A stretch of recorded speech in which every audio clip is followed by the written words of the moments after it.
Let's talk about two-tier, free-gear, no-beer Keir, as he's now being called. I mean, the names for a Prime Minister, nicknames of Prime Minister, I've never known so many. People have been quite funny about it as well. And the worst thing for Keir Starmer is that people are starting to ridicule him. Yeah, I don't think he's going to be with us for that much longer. No, I don't. I think, and that has its own danger because, of course, the list of candidates who might take over from Sir Keir don't necessarily fill the heart with great gladness. No, especially not if it's someone with the intellectual might of David Lammy, for example. Oh my God! And what a disaster he is. You wake up one morning and David Lammy is your Prime Minister. Yes. And you wonder how this could have happened. Did you see what he's done this week? I mean, aside from upsetting he's upset the Armenians, apparently, because he made some very stupid statement about Azerbaijan and how they'd managed to bring back some land into their country. He doesn't know where either place is. But what he doesn't also say is that they basically ethnically cleansed it, No, indeed. I mean, he has no grasp whatsoever of foreign affairs, and he's our foreign secretary. It's a bit unfortunate, that. Yeah. And Sir Keir Starmer saying, I'm in charge. Well, yes. You know you are. Do you know the last person I remember who said that?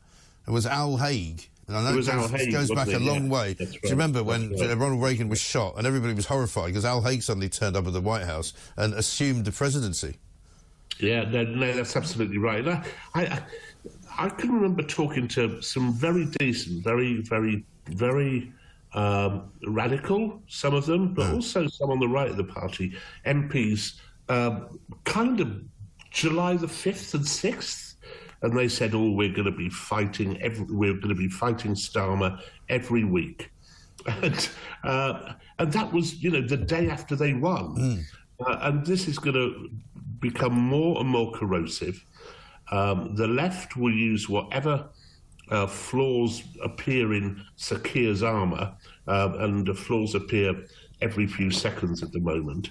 And I simply don't. I think it's going to be a party at war. And this is a great irony, of course, because the reason the Conservatives were evicted were, 5 prime ministers inside 7 years and all that kind of stuff, unable to control their own party, perpetually fighting with each other. That's what you're going to see very, very soon, within a few months of Keir Starmer taking office. Do you not think Psycho Sue Gray might be to blame for an awful lot of it? I think she probably is. Yeah, I think she was. Apparently, that was her nickname when Boris Johnson was around.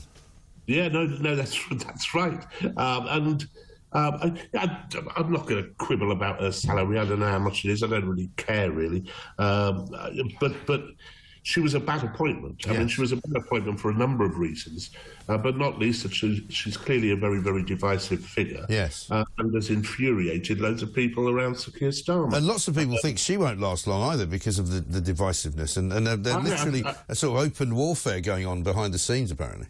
I think that's probably true. Though, again, Mike, I have to say that's what you think if you listen to your show and to Kevin O'Sullivan's show. If you listen to Radio 4's show, you'll find that this is an orchestrated campaign by the press. Yes, of course. Of a democratically elected leader who's doing an absolutely bloody marvellous job, and we should all be very, very grateful. I heard David Yellen saying this. Oh, God. I don't know why they keep bothering talking to that man. Because... Why would they? I mean, I said this the other day to somebody. He wasn't even an interesting drunk. I think it's because they're able to say he was an editor of The Sun, but he supports the Labour Party. I think that's why it is. But I mean, it's quite remarkable that when you hear the analysis on the BBC about the Labour government, it's all going absolutely swimmingly.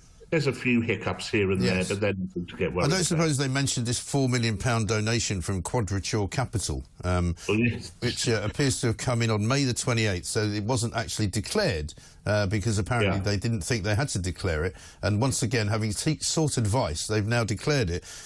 One of the biggest donations of all time made to a political party.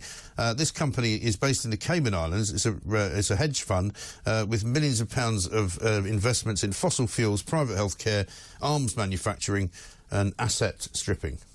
And puppy strangling. Yeah, probably. They must at some point. But again, you know, what's happened to... I don't hear any dissent from inside the Labour Party about all of this.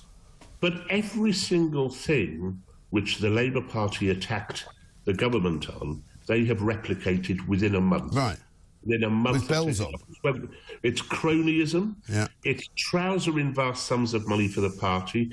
It's trousering nice amounts of money and freebies for yourself. It's failing to run a secure administration.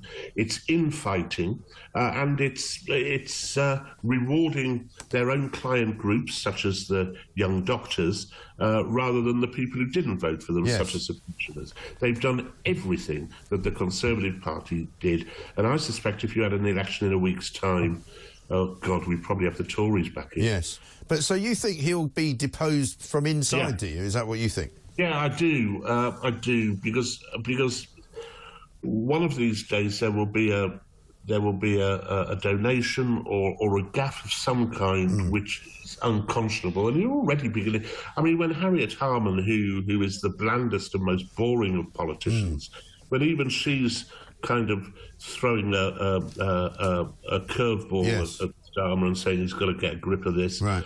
Then you can see there's a real problem not very far down the line. I think there's going to be my view of him was always that he was boring, that he was a competent middle manager, but he isn't. He's not competent. That's the problem. No, and that's the thing. The issue of competence, of course, was what the last election was fought on. And he isn't. And I think it's a great shame for, I know quite a lot of Labour MPs who've just been elected, and who are good people and who wanted to do well for this country, sometimes in a misguided way, but sometimes in a perfectly reasonable way. And they are tearing their hair out at the moment about Starmer. I bet they are. Absolutely right. Let's talk a little bit just about, before we let you go, about what you wrote about in The Sun this week. Kids who skip school turn into adults who don't work. We've got millions of them, haven't we? Yeah, it's a real problem. And it's just us in Europe. You know, for some reason, it's just us. So there's been a 70% increase in kids simply not turning up to school since COVID. And, you try to find out why that is. Nearly all the time, the explanation which is given is that it's something to do with mental health, anxiety, depression, and so on. And similarly, when they're actually at school, as a report in the Mail said this week, they spend half their time in the bloody well-being centre being cosseted and indulged in this. And the trouble is, of course, as you know, Mike, we have an enormous number of people who are fit for work, able for work, but don't go to work in this country. And you can only suppose that if our children aren't being asked to go to school anymore, that is exactly what will happen to them in later life. What should I do? And that figure is due to increase by a factor of 50% apparently in the next few years. Yeah, so that's right. Something like 4.8 million people who don't work because they're not well enough to work, which is ridiculous. That's right. And, as the headline says, 142,000 kids. And they're the ones who don't go to school for 50% and more of the year. There's many, many more. I think it's 1 in 5 who miss an afternoon a week, as if it was, like that. It's very worrying. And it's partly that the social contract has broken down between the government and the people, that there's too little difference between the sorts of money you get for doing a hard day's work and doing the right thing and doing absolutely bugger all the morning of the day. Absolutely. Rod, but it's also overdiagnosis of mental health and depression. Well, it is. I mean, they've overdiagnosed ADHD to such an extent they keep running out of medicine for it because so many people need it. Rod, we've got to run. I look forward to your column in the Sunday Times. Rod Liddle, columnist at The Sun and, of course, at Spectator as well.